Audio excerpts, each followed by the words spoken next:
ತಪ್ಪಿ ತವರಿ 2 ಪಾಪ ಮಾಡಿಬಿಟ್ಟ. ಆ 2 ಪಾಪ ಮಾಡಿದ್ರಿಂದ ಅವನೇನಾಗ್ತಾನೆ, ದೇವರಿಗೆ ವಿರೋಧವಾದ ಕಾರ್ಯ ಜರುಗುತ್ತೆ, ದೇವರಿಗೆ ಕೋಪ ಬರುತ್ತೆ. ಅವನು ಬಲಹೀನನಾಗಿ ಮಾರ್ತಾನೆ, ಅಂದರೆ ವ್ಯಾಧಿಯಸ್ಥನಾಗಿ ಮಾರ್ಪಡುತ್ತಾನೆ. ಆವಾಗ ಅವನು ಪ್ರಾರ್ಥನೆ ಮಾಡ್ತಾನೆ. ಇದು ಇಷ್ಟೇ ವಿಷಯ. ಇದರಲ್ಲಿ ಹೇಳುತ್ತೆ 38:3ನೇ ವಚನ ಹೇಳುತ್ತೆ, ಓದಿ. ನಿನ್ನ ಸಿಟ್ಟಿನಿಂದ ನನ್ನ ಶರೀರದಲ್ಲಿ ಸ್ವಸ್ಥವೇ ತಪ್ಪಿ ಹೋಯಿತು. ಹಂಗಂದ್ರೆ ಹುಷಾರೇ ಇಲ್ಲ, ನಾನು ಹುಷಾರೇ ಇಲ್ದಿರೋನಾಗಿ ಬಲಹೀನನಾಗಿ ಮಾರ್ಪಟ್ಟಿದ್ದೇನೆ. ಯಾತದ್ರಿಂದ ಅಂದ್ರೆ ನಾನು ಮಾಡಿದ ತಪ್ಪಿಂದ ನೀನು ಕೋಪ ಮಾಡಿಕೊಂಡೆ. ಆ ಕೋಪದಿಂದ ನಾನೇನಾಗಿದ್ದೇನೆ, ಇವಾಗ ರೋಗದಲ್ಲಿ ಬಿದ್ದಿದ್ದೇನೆ, ಬಲಹೀನನಾಗಿ ಮಾರ್ಪಟ್ಟಿದ್ದೇನೆ. ಹಂಗೆ ಕೆಳಗಡೆ ಓದಿ, ನನ್ನ ಪಾಪದಿಂದ ನನ್ನ ಎಲುಬುಗಳಲ್ಲಿ ಸ್ವಲ್ಪವೂ ಕ್ಷೇಮವಿಲ್ಲ. ಇಂಗ್ಲಿಷ್ல படிங்க அந்த வசனம் 38:3 இங்கிலீஷ் பைபிள் எல்லாரும் எடுங்க. எல்லாம் சேர்ந்து 1 2 3 சொல்லும்போது படிங்க. எடுத்தீங்களா? 1 2 3 படிங்க.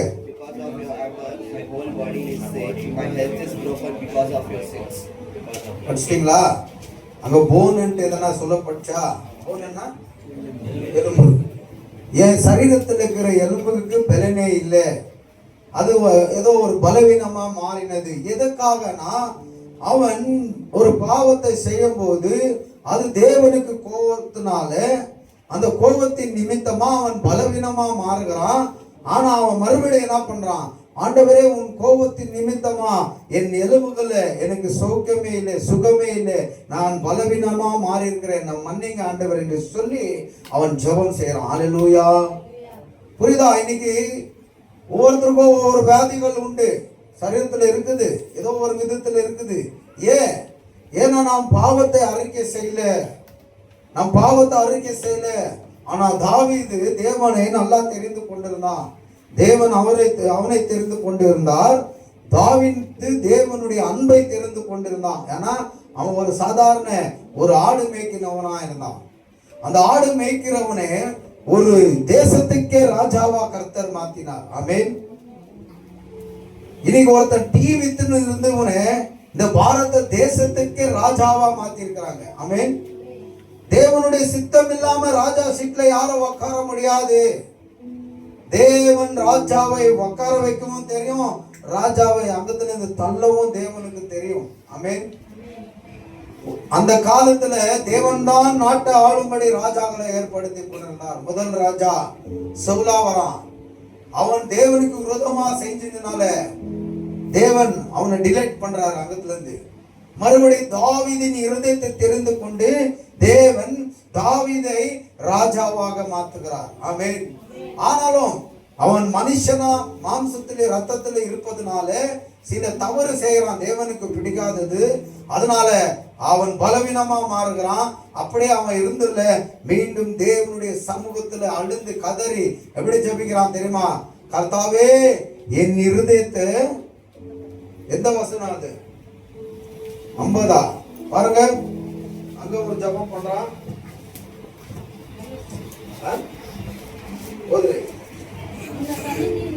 ನಿನ್ನ ಸನ್ನಿಧಿಯಿಂದ ಓದಿ, ದೇವರೇ ನನ್ನಲ್ಲಿ ಶುದ್ಧ ಹೃದಯವನ್ನು ಕೊಡು. ಯಾಕಂದ್ರೆ ಈ ಹೃದಯ ಇವಾಗ ಕೆಟ್ಟೋಗ್ಬಿಟ್ಟೈತೆ. ಈ ಹೃದಯದಲ್ಲಿ ಕೆಲವು ಕಾರ್ಯಗಳು ಪಾಪವನ್ನು ಪೇರಿಸಿ ನಾ ಪಾಪ ಮಾಡಿಬಿಟ್ಟೆ. ಆದ್ರಿಂದ ನಿನಗೆ ಇಷ್ಟವಾದ ಹೃದಯವಾಗಿ ಈ ಹೃದಯವನ್ನು ಬದಲಾಯಿಸು. ನನಗೆ ಸ್ಥಿರ ಚಿತ್ತವನ್ನು ಅನುಗ್ರಹಿಸಿ ನನ್ನನ್ನು ನೂತನ ಪಡಿಸು. ಹಂಗಂದ್ರೆ ಇವಾಗ ನಾನು ಪಾಪಿ ಆಗಿದ್ದೇನೆ, ನಿನಗೆ ವಿರೋಧವಾಗಿ ಪಾಪ ಮಾಡಿದ್ದೇನೆ, ಅದರಿಂದ ನಾನು ಬಲಹೀನತನಾಗಿ ಮಾರ್ಪಡ್ತಾ ಇದ್ದೇನೆ. ಅದರಿಂದ ನನ್ನ ಎಲುಬುಗಳೆಲ್ಲ ಸೌದೋಗಿದೆ, ಶಕ್ತಿ ಇಲ್ದಿರ ಆಗಿದೆ. ಆದ್ರಿಂದ ಎಲ್ಲವೂ ನೂತನ ಪಡಿಸು. ಮತ್ತೆ ನಾನು ತಪ್ಪು ಮಾಡದಿರ, ನಿನಗೆ ವಿರೋಧವಾದ ಕಾರ್ಯವನ್ನು ಯೋಚಿಸ್ದಿರ ಮಾಡದಿರ ಇರುವುದಕ್ಕಾಗಿ ನನ್ನನ್ನು ತಿರ್ಗಾ ರೀಪ್ಲೇಸ್ ಮಾಡು. ಹಲ್ಲೆಲೂಯಾ. ಒಂದು ಗಾಡಿ ಇದೆ, ಹೊಸ ಗಾಡಿ ತರ್ತೀವಿ, ಸಡನ್ ಆಗಿ ಯಾವುದೋ ಒಂದು ವಿಷಯದಲ್ಲಿ ಅದು ಕೆಟ್ಟೋಗುತ್ತೆ. ಮತ್ತೆ ನಾವು ಏನ್ ಮಾಡ್ತೀವಿ, ಅದರಲ್ಲಿ ಪಾರ್ಟ್ಸ್ಗಳೆಲ್ಲ ಕೆಟ್ಟೋಗ್ತದೆ, ಅದನ್ನ ಮತ್ತೆ ನಾವು ರೀಪ್ಲೇಸ್ ಮಾಡಲೇಬೇಕಾಗುತ್ತೆ ಅಲ್ವಾ? ಅದೇ ರೀತಿ ದಾವೀದನು ಹೇಳ್ತಾನೆ, ನೀನು ನನ್ನನ್ನು ತಾಯಿ ಗರ್ಭದಲ್ಲೇ ತೆರೆದುಕೊಂಡೆ, ಇಸ್ರೇಲ್ ಜನರಿಗೆ ರಾಜನಾಗಿ ನನ್ನನ್ನು ಮಾರ್ಪಡಿಸಿದೆ. ನಾನು ಎಲ್ಲೋ ಒಂದು ಕಡೆ ಕುರಿ ಮೇಯಿಸ್ತಾ ಇದ್ದೆ, ನನ್ನನ್ನು ತಗೊಂಬಂದು ಘನವಾದ ಸ್ಥಿತಿಯಲ್ಲಿ ಇಟ್ಟಿದ್ಯಾ. ಗಣನೆಗೆ ಬಾರದಂತ ನನ್ನನ್ನು ಘನತೆ ಉಳ್ಳವನಾಗಿ ತೆಗೆದುಕೊಂಡು ನಿನ್ನ ರಾಜ್ಯ ಕಟ್ಟುವುದಕ್ಕಾಗಿ ನನ್ನನ್ನು ಆರಿಸಿ ತೆಗೆದೆ. ಆದರೆ ನಾನು ನಿನಗೆ ವಿರೋಧವಾದ ತಪ್ಪು ಮಾಡಿದ್ದೇನೆ, ಅದರಿಂದ ನನ್ನನ್ನು ಮತ್ತೆ ಬದಲಾಯಿಸು ದೇವರೇ ಅಂತ ಕೇಳ್ತಾನೆ. ಕೇಳ್ಬಿಟ್ಟು ಏನು ಹೇಳ್ತಾನೆ ನೋಡಿ, ಅದೇ 51, ನಿನ್ನ ಸನ್ನಿಧಿಯಿಂದ ನನ್ನನ್ನು ತಳ್ಳಬೇಡ, ನಿನ್ನ ಪರಿಶುದ್ಧ ಆತ್ಮನನ್ನು ನನ್ನಿಂದ ತೆಗೆಯಬೇಡ. ದಾವೀದ್ ಚೆನ್ನಾಗಿ ಗೊತ್ತಿತ್ತು ದೇವರ ಆತ್ಮ ಅವನಲ್ಲಿ ಇದೆ ಅಂತ. ಅದಕ್ಕೆ ಅವನು ಮಾತಾಡ್ತಾನೆ, ನಿನ್ನ ಆತ್ಮವನ್ನು ನನ್ನಿಂದ ತೆಗೆಯಬೇಡ ದೇವರೇ, ಆತ್ಮ ಇರಲಿ ನಿನ್ನ ಸನ್ನಿಧಾನದಿಂದ, ಆ ಪ್ರಸನ್ನತೆಯಿಂದ, ಕೃಪೆಯಿಂದ ನನ್ನನ್ನು ತಳ್ಳಬೇಡ ಸ್ವಾಮಿ, ನಾನು ತಪ್ಪು ಮಾಡಿದ್ದೇನೆ, ನನ್ನನ್ನು ಕ್ಷಮಿಸು. ಇಲ್ಲಿ ಅದೇ ಹೇಳ್ತಾನೆ, ನಾನು வியாதியஸ்தனாகி பலஹீனத்தனாகி நான் மாறுபட்டிದ್ದೇನೆ. இன்னைக்கு யாருன்னா உங்களுக்குள்ள பலஹீனமா இருக்கிறீங்களா? உங்களுக்குள்ள ஏதோ ஒரு விதமான ஒரு வியாதி இருக்குதா? முழங்கால் படியிடுங்க. தாவீதை போல நீங்க தேவனிடத்துல கெஞ்சி மன்றாடுங்க. ஆண்டவரே, நான் தப்பு செஞ்சிருக்கிறேன், இந்த தப்புக்கு பிராயச்சித்தமா இன்னைக்கு நான் பலவீனமா அனுபவிச்சு கொண்டு இருக்கிறேன். புரியுதுங்களா? ஹலோ, புரியுதுங்களா? புரியுதுங்களா? புரிஞ்சுக்குங்க. வாலிபர்களே ஜெபம் பண்ணுங்க. தேவன் கண்டிப்பா சுகத்தை விரும்புகிற தேவனா இருக்கிறார். ஆமென். சுகத்தை கொடுக்கிற தேவனா இருக்கிறார். அல்லேலூயா. ஒரு குஷ்டரோகி ஒரு நாள் இயேசுவை சந்திக்கும்படி வரான். ஒலிவு மரவா எப்படியோ இயேசுவை சந்திச்சிடறான். சந்திச்ச உடனே இயேசு கேட்கிறார், நான் என்ன பண்ணும்? ஆண்டவரே, உனக்கு மனசு இருந்தா என்னை சுத்தமாக்கும் அப்படின்னும் போது, எனக்கு மனசு இருக்குது, நீ சுத்தமாகுங்க சொல்லி தொட்ட உடனே அவன் குஷ்டம் நீங்கி சுத்தமான. கரங்களை தட்டி தேவனுடைய நாமத்தை மகிமைப்படுத்துங்க. அதனால இன்னைக்கு பலவீனமா இருக்கிறவங்க யாவரும் தேவனுடைய சன்னிதானத்துல வீட்டுல ரூம்ல போய் உட்காருங்க, முட்டி போடுங்க. ஆண்டவரே, எனக்கு இந்த பிரச்சனை, கொஞ்சம் கண்ணை மூடி பின்னாடி போங்க. பின்னாடி போய் கொஞ்சம் பிளாஷ்பேக்குங்க பாருங்க. தேவனுக்கு விரோதமா என்னென்ன காரியங்களை செஞ்சிருக்கிறீங்க, பெற்றோர்களுக்கு விரோதமா எந்தெந்த காரியங்களை செஞ்சிருக்கிறீங்க எடுத்துக்குங்க. எடுத்து தேவனுக்கு முன்பதாக அறிக்கை செய்யுங்க. ஆமென். இந்த அறிக்கையின்படி தேவன் உங்களை சுகமாக்க வல்லமை உள்ளவராக இருக்கிறார். ஆமென். ஆமென். ஆபரேஷன் யாரு பண்றது? இப்போ ஹாஸ்பிட்டல்ல டாக்டர் முதல் ஆபரேஷன் யார் பண்ணது தெரியுமா? அல்லேலூயா. இயேசு. இந்த டாக்டர் மைக்க ஊசியே கொடுக்காம ஒரு காலகட்டத்துல என்ன பண்ணியிருந்தாங்களாம், அடிப்பட்டவங்களுக்கு அப்படியே தையல் போடுவாங்களாம். ஆபரேஷன் பண்ணோம்னா அப்படியே உயிரோடு அவன் மைக்கமே இல்லாத அறுத்து எவ்வளவு நோவு. அப்போ யோசிச்சாங்களாம் டாக்டர் எல்லாம், இவனுக்கு நோவே வராதபடிக்கு இவனுக்கு ஆப்ரேஷனோ இல்லை ஒரு தையில போடணும்னா என்ன பண்ணணும்னு யோசிக்கும் போது போய் பைபிள் எடுத்துருக்கிறாங்க. முதல் டாக்டர் பைபிள் எடுத்து ஆண்டவரை கூட ஆதாமுடைய விழா எலும்பு எடுத்து ஒரு ஸ்திரியாக பண்ணாருன்ட்டு வேதம் சொல்லுது. பின்ன அவனுக்கு வழி வந்திருக்காது அந்த காலத்துல, எப்படி பண்ணியிருப்பாரு அண்டு பைபிள் எடுத்து படிக்கும் போதுதான் ஆண்டவர் ஆதாமுக்கு கால நித்திரையாம். அப்படின்னா அவனை குத்தி கொலை பண்ணாலும் வழி தெரியாத அளவுக்கு தூக்கத்தை விட்டாரு, தூக்கத்தை வர வச்சாரு. அப்போ இந்த டாக்டருங்க யோசிச்சாங்களா, ஓ இவனுக்கு ஏதோ ஒரு விஷயம் நம்ம செய்யணும்னா இவனுக்கு வழி தெரியாதபடிக்கு இவன் என்ன பண்ணுவான் இருக்கணும், அதுக்கு நம்ம என்ன பண்ணுவோம் அப்படின்னு யோசிச்சுட்டு தேடுறாங்க. செடிகளையும் கொடிகளையும் தேடும் போது ஒரு செடி கிடைக்குது. அவங்க அந்த செடியின் ரசத்தை அவன் வாயில ஊத்திட்டா அவனை பீஸா அறுத்தாலும் என்ன ஆகுறதில்ல அவனுக்கு வழியே தெரியாது. அது உருவாக்கி வச்சு தெரியாது. ஆதியில தேவன் வானத்தையும் பூமியும் படைக்கும் போது பூமியில செடிகளும் கொடிகளும் உருவாக்கினவர் அவர். ஆமென். மனுஷன் இப்படி எல்லாம் ஆவான்ட்டு முதல்ல ஆண்டவர் என்ன பண்ணுகிறாரு, உருவாக்கி வச்சுக்கிறாரு. சுகருக்கோ பிபிக்கோ எல்லாத்துக்கும் அதுதான் பரிகாரம். கேரளால ஒரு இடத்துல அகல்யா ஐ ஹாஸ்பிட்டல், பெரிய ஹாஸ்பிட்டல், அங்கே ஸ்ட்ரோக் அடிச்சவங்களெல்லாம் எப்படியாப்பட்டவங்களை கூட ரிப்பேரி பண்ணிடுவாங்க. ஆனா அந்த ஹாஸ்பிட்டல் எவ்வளவோ ஏக்கரா, நான் வேலைக்கு போயிருக்கிறேன், பார்த்தா அங்கங்க ஒரு கார்டன் தெரியும் எனக்கு. அந்த கார்டன்ல போர்டு போட்டிருப்பாங்க, ஒவ்வொரு வியாதிக்கும் அந்த செடி மூலிகை. ஆயுர்வேத ஹாஸ்பிட்டல் அது. ஒவ்வொரு அந்த போர்டில் தெரியும், ஒவ்வொரு வியாதிகளுக்கும் அந்த மூலிகையை அங்கேயே தயாரித்து அங்கேயே அரிச்சு அங்கேயே என்ன பண்ணுறாங்க, இன்சுலேஷனாக யூஸ் பண்ணுறாங்க.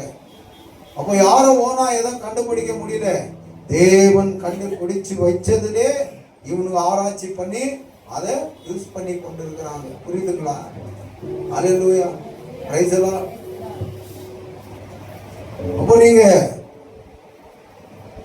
டாக்டர் அதிகமா நம்புறதோடு நம்ம பரம வைத்தியனான டாக்டரை அதிகமா நம்பணும். ஆமென். அவர் சொன்னார் இஸ்ரவேல் ஜனங்களுக்கு, எனக்கு விரோதமா இந்த காரியத்தை செய்யாதீங்க, நீங்க அப்படி செய்யாத இருந்தீங்களா நான் உங்களுக்கு பரம வைத்தியனா இருக்கும், எந்த வியாதியும் உங்களுக்கு அணுக செய்ய மாட்டேன் என்று எகிப்திலிருந்து வெளியே கொண்டு வரும்போது தேவன் வாக்குத்தத்தத்தை பண்ணார். ஆமென். அல்லேலூயா, பிரைஸ் தி லார்ட். எங்க சொன்னார் அவரு? விமோச்சன காண்ட 15